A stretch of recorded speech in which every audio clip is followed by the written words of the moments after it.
nawafil, voluntary salah, after he makes his wudu. That's what he does. Now, we wouldn't have thought that about Bilal or anyone else, because you don't really know what will tip your scale on the Day of Judgment.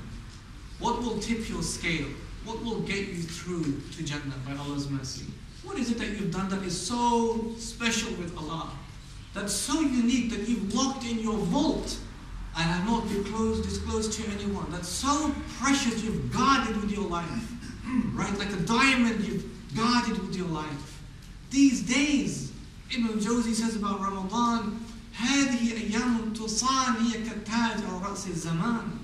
These are guarded days. It's like a crown on the head of time. Ramadan is a crowned month. It's the king of all months. It's the most glorious month. It's the most celebrated month. It's the most esteemed month. It's the crowned month. Because in that month there is one thing that is so unique.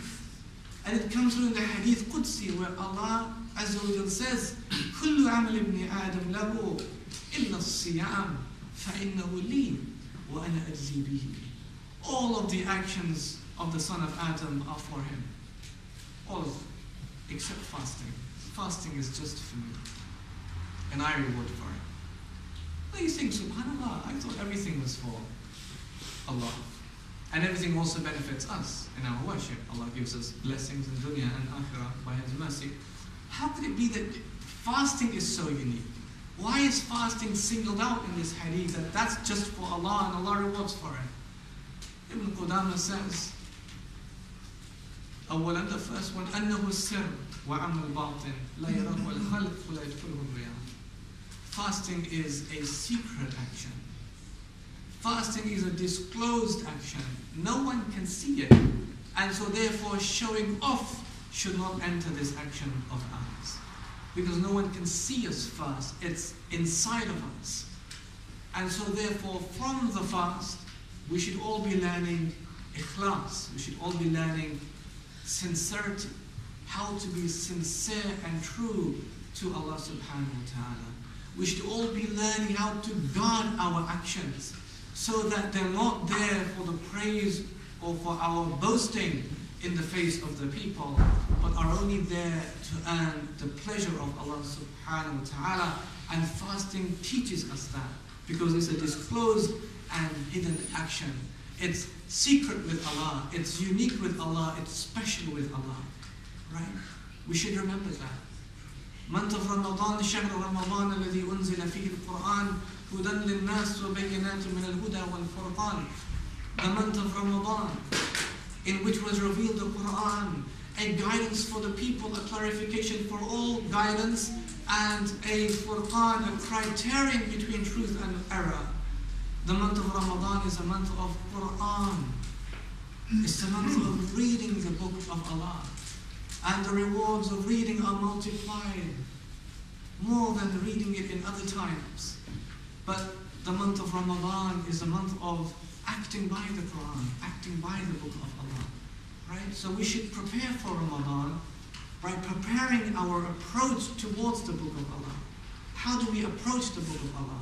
How do we read the book of Allah? What do we gain from the book of Allah? The month of Ramadan is a month of charity. But how will we prepare for charity so that every day of Ramadan we are giving in the way of Allah? So you could say that in 30 days I've given charity every single one of those days. Well, begin by having a pot that you will keep like as a family charity box, and encourage yourselves and encourage your wives and your children that every single day of Ramadan they place something in that pot.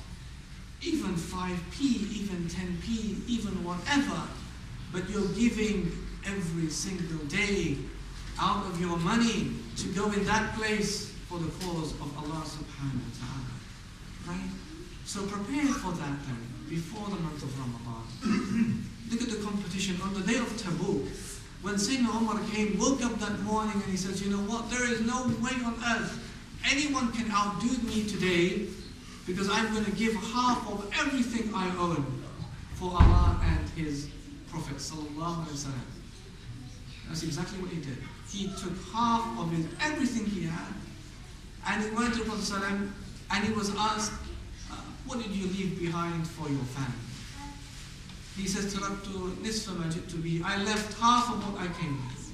Half of it is at home, and I brought the other half with me. Fine. But then, of course, Abu Bakr came. Radiallahu anhu. What did you leave for your family? Taraktu, I left for them Allah and His Rasul sallallahu alaihi wasallam. I left for them Allah and His Rasul sallallahu alaihi wasallam.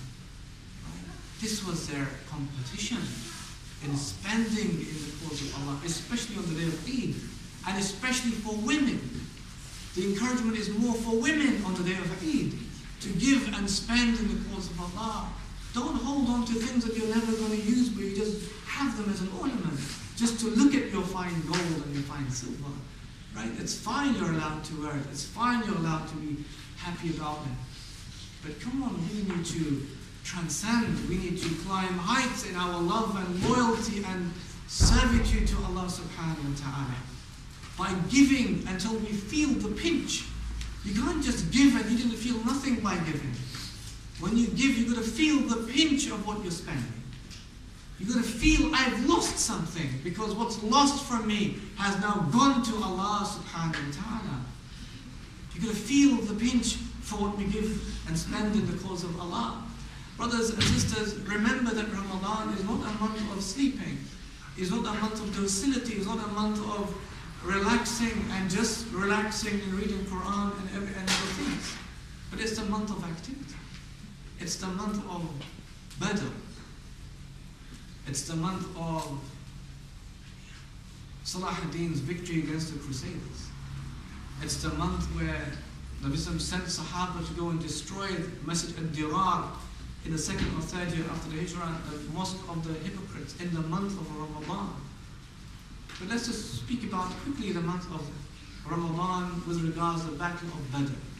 And as an example for us about our loyalty to Allah generally, but more so in this month, the month of Ramadan. Remember, brothers and sisters, in the month of Ramadan, on the Battle of Badr, when the news came that Abu Sufyan has taken the caravan, has evaded, and now the mushrikeen are bringing an army, and they're bringing 1,000 people with 100 horses and 600 camels. And they have only 300 and a few, and they have 2 horses, and they have only 100 camels. The Prophet of Allah was so anxious on that day, so anxious. He was waiting for a miracle from Allah, because all the odds were against him. And so what happened? Abdullah ibn Mas'ud said, "Shahidtu min Miqdad ibn al-Aswad mashhadan." I witnessed something from this man, Miqdad ibn al-Aswad. He says, I wish if I was in his place, I would have given everything I have, everything I own, just to be him for that one moment. Just to be him for that one moment in time, I would have given everything I have. Brothers and sisters, just to stop here for a second, how many times do we have like that? How many Ramadans have we even passed through? 10 Ramadans? 15? 5? 20? 40? 50 Ramadans? How many Ramadans have we gone through? How many Laylatul Qadr nights of power have we stood up, right, and worshipped Allah in? 15, 20, 30, 40? How many moments, times, brief periods became or are like that moment of Miqdad ibn al-Aswad? And I'll tell you why it was so great in a second. Miqdad ibn al-Aswad came, and he was Muhajir. He wasn't from the Ansar who numbered more than the Muhajirin. He was from the Muhajirs, he was from the few. He said, Ya Rasulullah, O Messenger of Allah, go and do what your Lord has commanded you to do. فَوَاللَّهِ لَا نَقُولُ لَكَ كَمَا قَالَتْ بَنُو إِسْرَائِيلِ. Because we will not say to you like Bani Israel said to their prophet, فَاذْهَبْ أَنْتَ وَرَبُّكْ فَقَاتِلَا إِنَّهَا هُنَا قَائِلُونَ. You and your Lord go and fight, And here we are waiting